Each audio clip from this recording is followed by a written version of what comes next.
Alright, hello, it's working. It's 4th of July. Well, it's not really, it's the 5th, but I'm late. But this is the vlog for the 4th of July. I'm at my dad's house. Been watching Speedway tonight, Speedway on the old telly. It was a good meeting, World Cup qualifying round. It's good, interesting, good racing. Anyway, it's gonna do history on this day. And I'm gonna do a poem for you. Poem, aren't you lucky? What have I got that's deep and meaningful and philosophical to say to you? Yeah, I saw a sticker on the urinal today. It said, Jesus, something like, there's still time to be saved. Jesus will save you, or something like that, on a urinal. And I was thinking, oh yeah, I wonder how many people have been converted by stickers on urinals. How many people have had their cocks out having a piss, seen a sticker on a urinal telling you that Jesus could save you, and think, yeah, that's just what I could do with actually a bit of Jesus saving.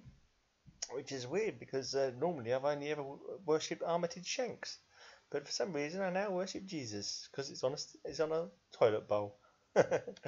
Anyway, yes, that was hardly interesting, was it?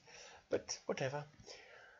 Okay, on this day in history, 4th of July in 1776, Britain's 13 North American colonies make a public declaration of independence.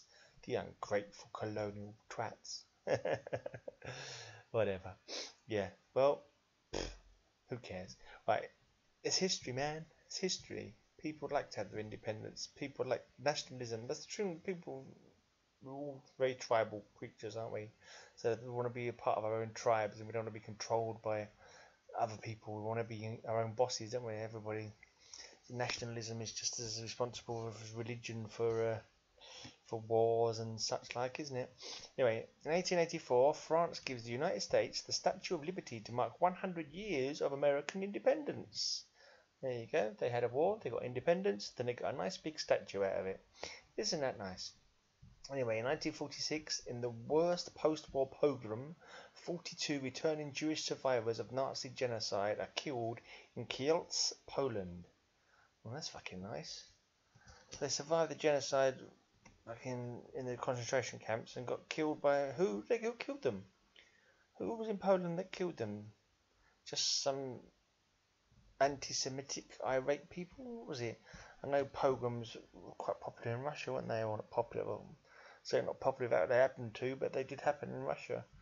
I don't know, was it the Tsars men used to go in and just chop down bloody villages full of Jews just for the sake of it? I'd never understood what that was all about. I've heard about pogroms, but I'm not too sure what made them do it. Anyway, yeah, just being evil bastards, probably.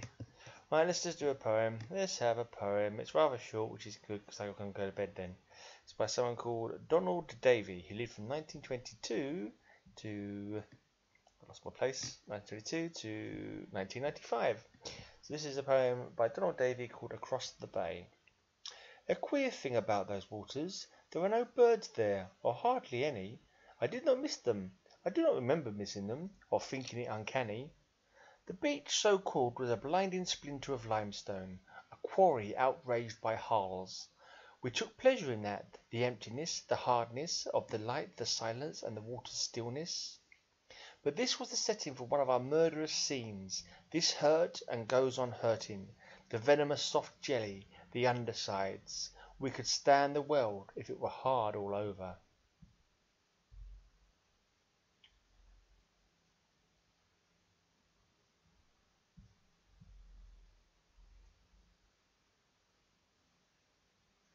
Okay. Trying to make some sense of it. It just seemed that whole bit about a murderous scene. It was like, what? What's going on there then? I don't know. Poems, eh? Poems are weird. Poems are strange. Do you have to try and make sense of them, or does it have to only make sense of the poet themselves? Or should I look at them and try and decide exactly what the poet was trying to say? It started off sounding like it was talking about a bay and some geographical area and maybe the beauty or the stillness of it. And then it went on to murderous scenes. for no readily apparent reason. Was he a serial killer writing a poem? I don't know. That's almost as good as... I've got a poem for you. Jesus sticker in the urinal. I pissed on it. Then I washed my hands. Cleanliness is next to godliness. There you go. That's your randomly made up poem by me of the day. That's going to be a new thing. I'm going to randomly make up a poem about what I've done in the day from now on. That is the new winning thing. Make sure you tell all your friends to watch my blog 50 million times so I get loads and loads and loads of money. I'm still on $2.53 at the moment, so a little tiny bit short. Tiny bit short of my $1 million target. Oh well. Anyway, I am going now.